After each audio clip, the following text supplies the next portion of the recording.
দক্ষিণ কামৰূপৰ সোণতলী 2 নং দক্ষিণ ৰাঙাপানীত সংঘটিত হৈছে চাঞ্চল্যকৰ ঘটনা।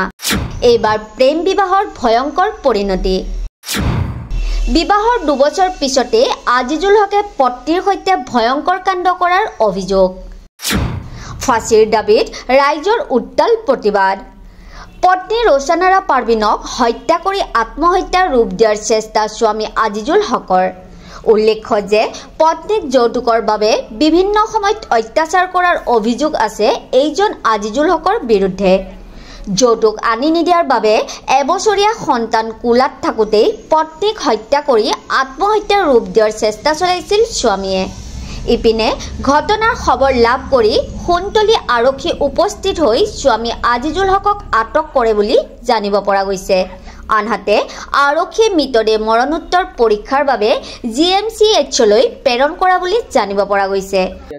ভাল পাই বিয়া কৰিছিল, পলাই যাই বিয়া কৰিছিল। তাৰপিছত সিহঁতৰ চাচা খুৰা সিহঁতে যে আমাৰ হাতত ভৰিত ধৰি যাই মিলাইছিলাই যে যি হোৱাৰ হৈছে ছোৱালীজনীক আমি মানি লৈছি, আপোনালোকে কিবা হেৰি নকৰি মিলিজুলি অলপ চলে।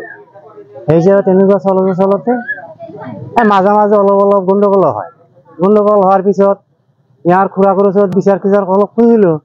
খুৰাকেইটাই কয় আমি একেলগে বহি আপুনি আহক। মই একদিন ৰাতি আহিলোঁ, কিন্তু বহাৰ পিছত সিহঁতে ল'ৰাজনক অলপ শাসন কৰিলে। শাসন কৰাৰ পিছত ক'লে যে আমি একবাৰ 2বাৰমান এনেই চাইছোঁ, মুখে কৈছোঁ, আজি এইবাৰ চালোঁ, এইবাৰ বন্ধ চাওক আপুনি। বোলে টেকাৰ কাৰণে এনেকুৱা কৰে, টকা নিদিলে ছোৱালীজনীক মাৰি পেলাব, বহুত মাৰপিট কৰে।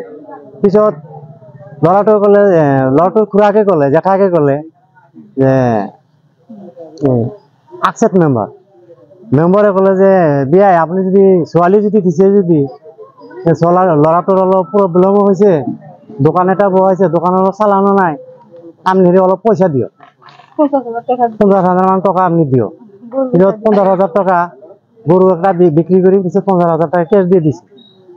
ইয়াৰ মাজত ইয়াৰ কোম্পানীত এটা চাকৰি বা ওলাল কোম্পানীত। সেই ঘৰত আহি ছোৱালীজনী ঘৰত পঠাই দিলে যে ঘৰৰ পৰা 50,000 টকা লৈ আহ।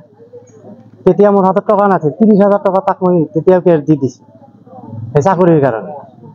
আৰু কালিও আহি কালি বোলে 3টা বজাত ঘৰত আহিছে যোৱা। ঘৰত আহি ছোৱালীজনীক কৈছে ঘৰৰ পৰা টকা নিবৰ কাৰণে, টকা আৰু গাড়ী লাগে, R15 গাড়ী লাগে।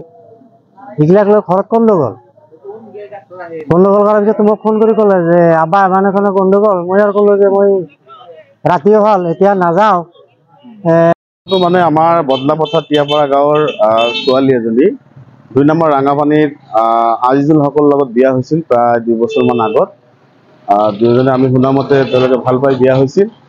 বিয়াৰ পিছৰে পৰা ছোৱালীটোক যৌতুকৰ কাৰণে বিভিন্ন সময়ত অত্যাচাৰ কৰি অহা হৈছে। ছোৱালীটো কেইবাবাৰো মাক দেউতাকৰ ঘৰলৈ গুচি গৈছিল। ইতিমধ্যে যৌতুক হিচাপে 50,000ৰ অধিক টকা স্বামী ঘৰৰ পৰা আনিছে ছোৱালীটোৱে। এইবেলি আকৌ যোৱা ৰাতি 11টামান বজাত আমাৰ গাঁৱত খবৰ গৈছে বা তেওঁৰ শহুৰেকৰ ঘৰলৈ খবৰ গৈছে ছোৱালীটোৱে যে আত্মহত্যা কৰিছে ফাঁচি লৈ। এই ঘটনা সাপেক্ষে আমি টিয়াপাৰাৰ মানুহ আমি ঘটনাস্থলীত উপস্থিত হৈছিলোঁ। উপস্থিত হৈ ছোৱালীটোক কোনো ফাঁচী কাঠত ওলোমাই থকা আমি দেখা নাই। আমি মজিয়াৰ মাজত পৰি থকা পানী ঢালা অৱস্থাত দেখা পাইছোঁ। এইটো আমাৰ সন্দেহ যে সম্পূৰ্ণৰূপে আমি সন্দেহ কৰিছোঁ যে ছোৱালীটোক পৰিকল্পিতভাৱে হত্যা কৰা হৈছে। স্বামীৰ পৰিয়ালে হত্যা কৰি ফাঁচী কাঠত ওলোমাই এইটো এটা আত্মহত্যাৰ গাপ দিয়াৰ কাৰণে চেষ্টা কৰিছিল। গতিকে ঘটনা উপস্থিত আমাৰ সোণতলী আৰক্ষী চকীৰ ভাৰপ্ৰাপ্ত আৰক্ষী বিষয়া তাত উপস্থিত হৈছিল। তেখেতে লাছটো থানালৈ ৰাতিয়ে লৈ আহিছে আৰু ছোৱালীটোৰ হাজবেণ্ডক স্বামীক গ্ৰেপ্তাৰ কৰিবলৈ সক্ষম হৈছে। আমি IC ছাৰক এই স্বাগতে ধন্যবাদ জ্ঞাপন কৰিছোঁ। লগতে বাকী যিখিনি ঘটনা লগত জড়িত ব্যক্তি বা যিসকলে জড়িত হৈ আছে উচিত তদন্ত কৰি ভুক্তভোগী পৰিয়ালক ন্যায় দিব বুলি আশা কৰিছোঁ। ছোৱালীটোৰ এটা সৰু বাচ্চাও আছে, 1.5 বছৰীয়া বাচ্চা মুঠাই হ'ব। গতিকে এই যে এটা মৰ্মান্তিক ঘটনা এই অঞ্চলত এটা শোকৰ ছাঁ পৰিছে। গতিকে এই ঘটনাটোৰ উচিত তদন্ত সাপেক্ষে দোষীক আমি কাৰায়ত্ব কৰি কঠোৰতম শাস্তি দিয়াৰ বাবে আইন আদালতৰ ওচৰত আমি অনুৰোধ জনাইছোঁ আৰু যাতে কেছটো অতি সোনকালে হত্যা নে আত্মহত্যা সেয়া আৰক্ষীৰ তদন্তৰ পিছতহে পোহৰলৈ আহিব। সোণতলীৰ পৰা আবুল কাছিমৰ ৰিপৰ্ট, প্ৰাইম 24 ইণ্ডিয়া।